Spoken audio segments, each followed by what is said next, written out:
Hey y'all, it's it's time. If we can have your attention again, we have one more session to spend together. This has been an amazing experience, and I know this is going to cap it off. We've heard how eloquent Dr. Rushton is throughout the last 2 days, and she's going to offer us some closing comments.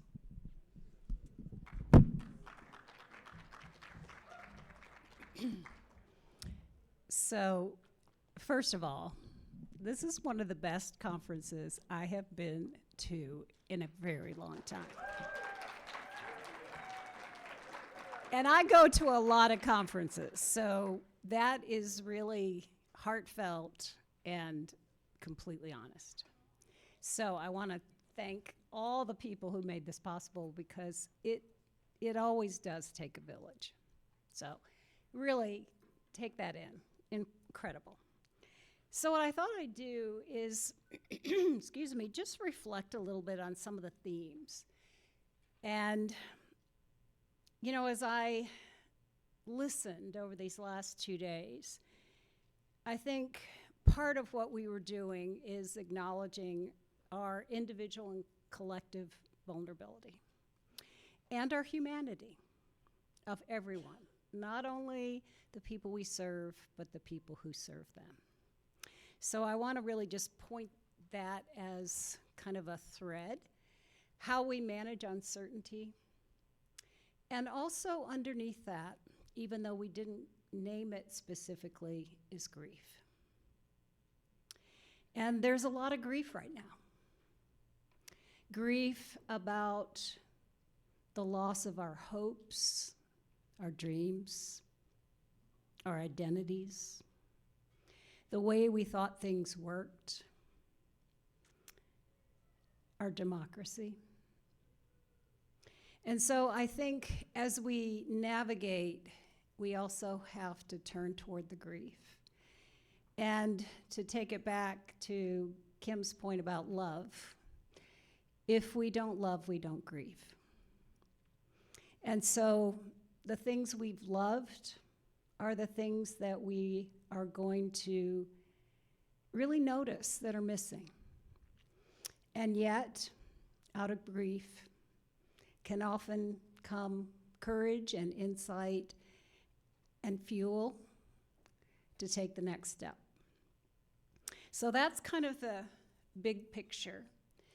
And we talked a lot about our moral suffering, the adversities that we face, and what was interesting to me, having been in the early days of moral distress, which really focused on things like end-of-life decision-making and informed consent, all of those things are there, but what was really clear is the sources of our moral adversity are really focused now more on the intersection of those societal issues with the provision of health care.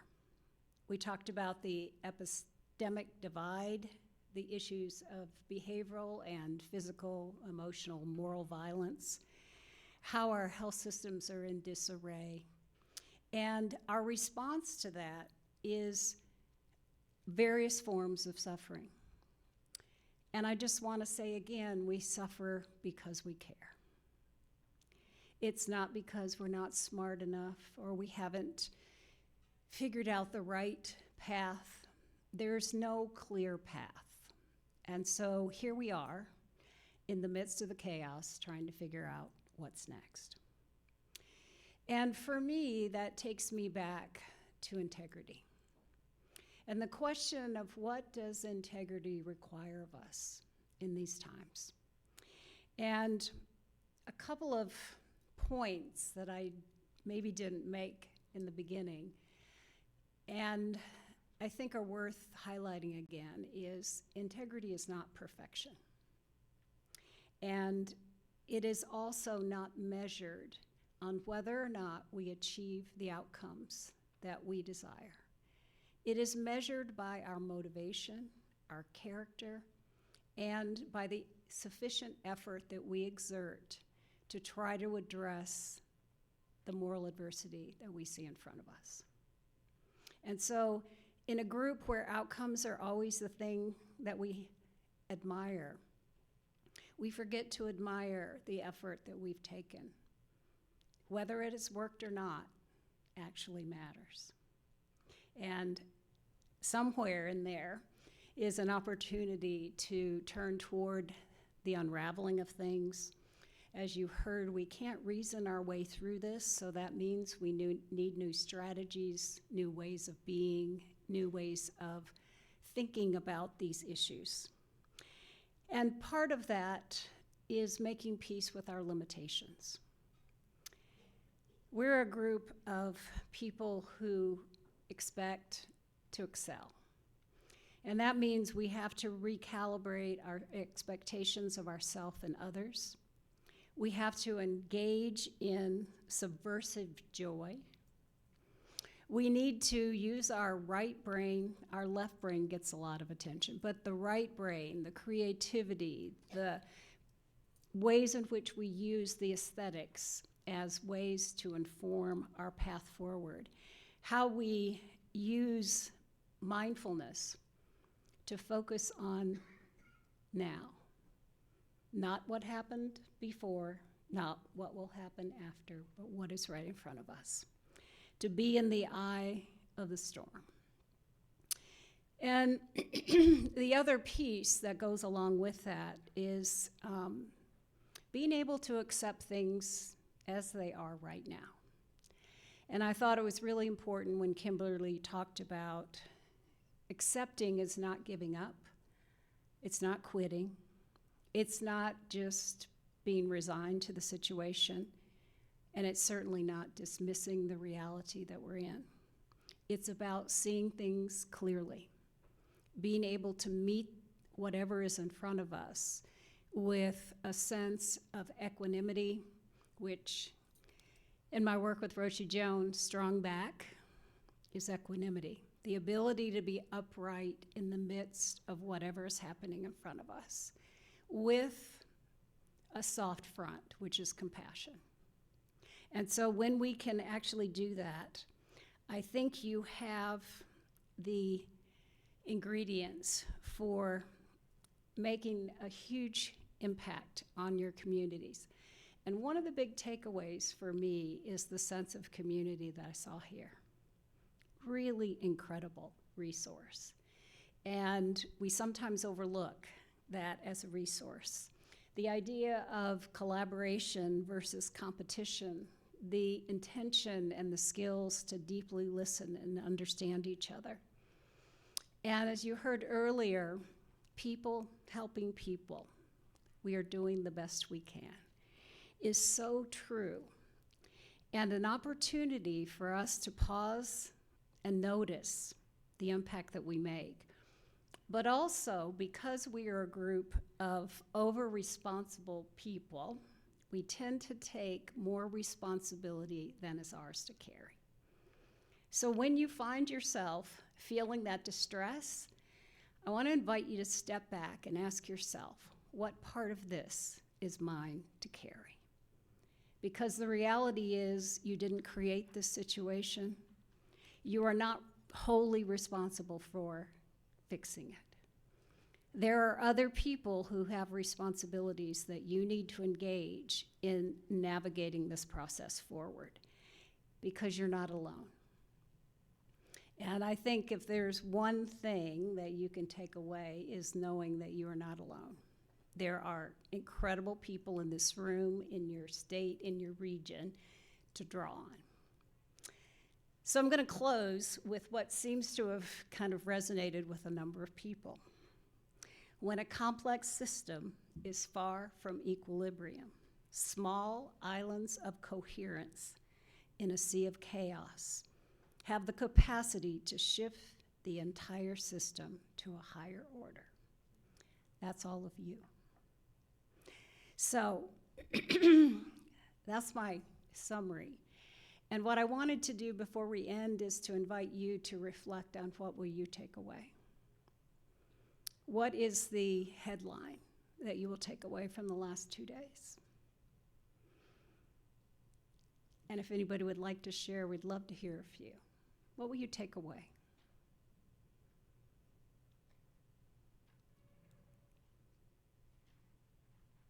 A word. Community. Hope. Love. Kinship. Patience. What else? Self-care, AKA self-stewardship. We're going for the self-stewardship. What else? What else? I'm sorry? Breathe. Yes, that handy-dandy resource. What else? Coherence. Yes. We can. We can make a difference. Absolutely. What else? Gratitude.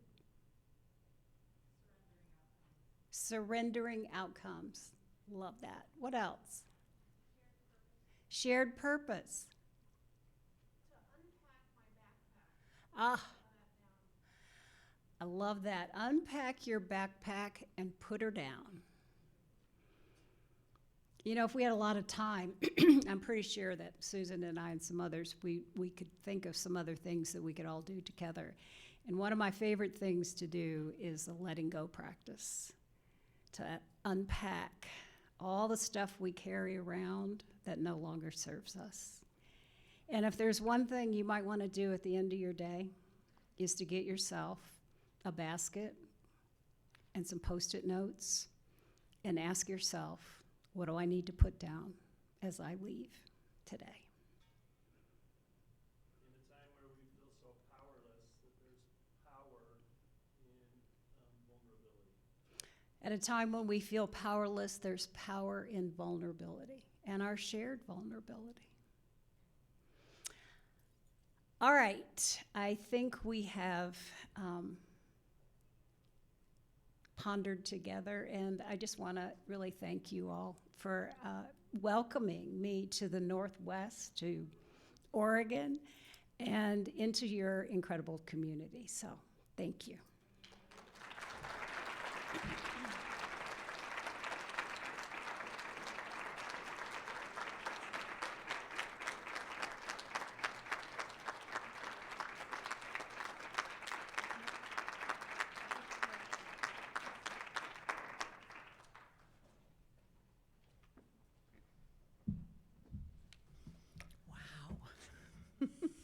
We did it.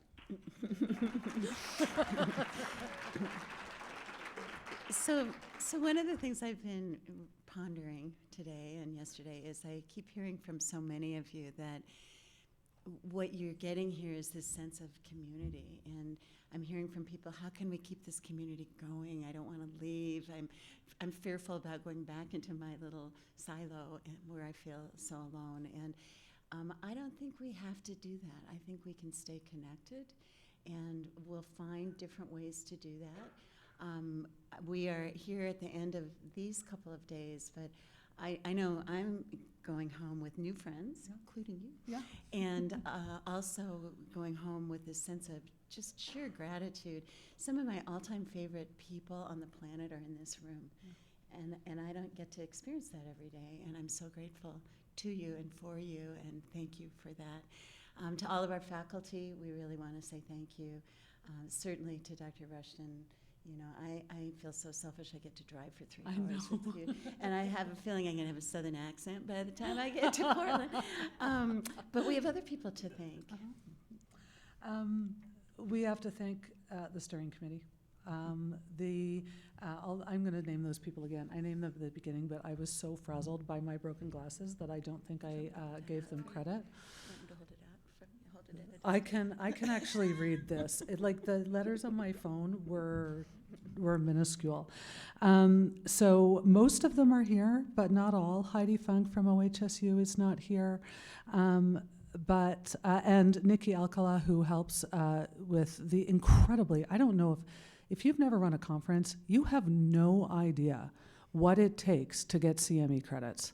And so everybody here who is actually getting some credit for this has Nikki to thank for that.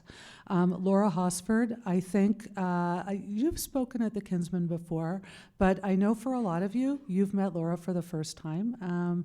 Laura is both a cherished ex-colleague and a dear, dear friend, and you can all see after spending this time with her why that is. I had the pleasure of presenting with Fernando, who is a new friend for me this year, and that was an amazing experience and eye-opening. We have very different perspectives, and to talk with him about a subject that's super dear to my heart, if we had never presented it, would have been incredibly enriching. Laura Mavity, a lot of you know Laura.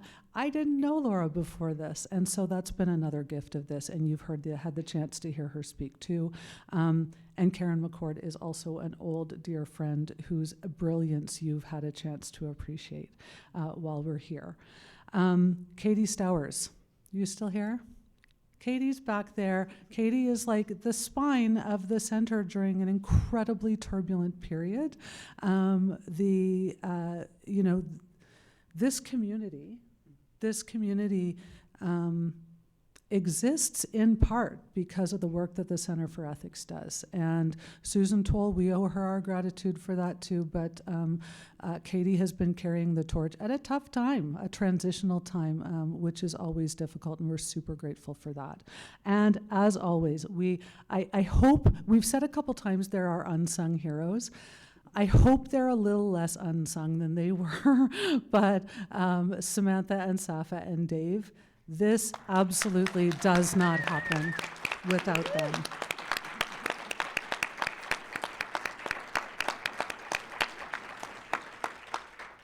And Susan, I cannot tell you what a gift it has been to get to know Susan. We've only met face-to-face yesterday, but you can only imagine what an amazing partner she is in this work. She is also 100% responsible for the incredible keynote speaker that we had, who is also somebody who I am just so happy to have had a chance to meet. And I want to thank all of you. This is the highlight of my professional year, every year. This collection of people is unbelievable. And the privilege of getting to come and get together with all of you every year is something that I do not take lightly after I don't know how many years of this. So I appreciate that very much too. We know in Oregon that we are part of an ethical community, a moral community, which I think is not something that everybody gets to appreciate. So with that, safe travels. A lot of us have been checking our phones for the... We have a little announcement. Okay. Let me finish that thought, and then I will... Thank you. Yeah, don't forget, It takes you a get to village. it, Just that we've been checking the highway apps, and it looks like it's not bad either direction. So it looks like the timing home is my mom used to say 6 of one, half dozen of the other. So there you go. Your mom said that too? Okay, good. So Christine, would you like to come up and say a few words about next year? Because we already are starting the plans, but you get the weekend off. Dave, Safa, Samantha, you don't have to do anything this weekend, okay? But we're very excited to yet again have another Kinsman conference, and we also need to thank the Kinsman Foundation for the continued work that we're able to do. All right, wonderful. It's all yours. So I'm happy to say that next year we will have the Kinsman Conference again in April, and again it will be in person. And I get the privilege of co-chairing with the good Dr. Sarah Combs. And we are really excited to be in the sort of brainstorming phase of what material and content to bring to the conference. And so if you haven't yet done your evaluation, there's a lot of blank space in there. While you're doing your evaluation and the ideas are fresh, we do very much invite you to share your ideas and inspiration with us for what to bring to the conference next year. If you have already submitted your evaluation, or if you, for instance, maybe want to volunteer to be on the planning committee and we'd need to know your name, you can always email ethics@ohsu.edu with additional ideas or with the, I'd love to help out again for next year. And with that, I think we can let everybody go. We're so excited to get to be part of this community. I will say that when Sarah and I first met to talk about what were the core principles for the Kinsman Conference in 2026, the word that we really coalesced around was community. So with that in mind, see you next year.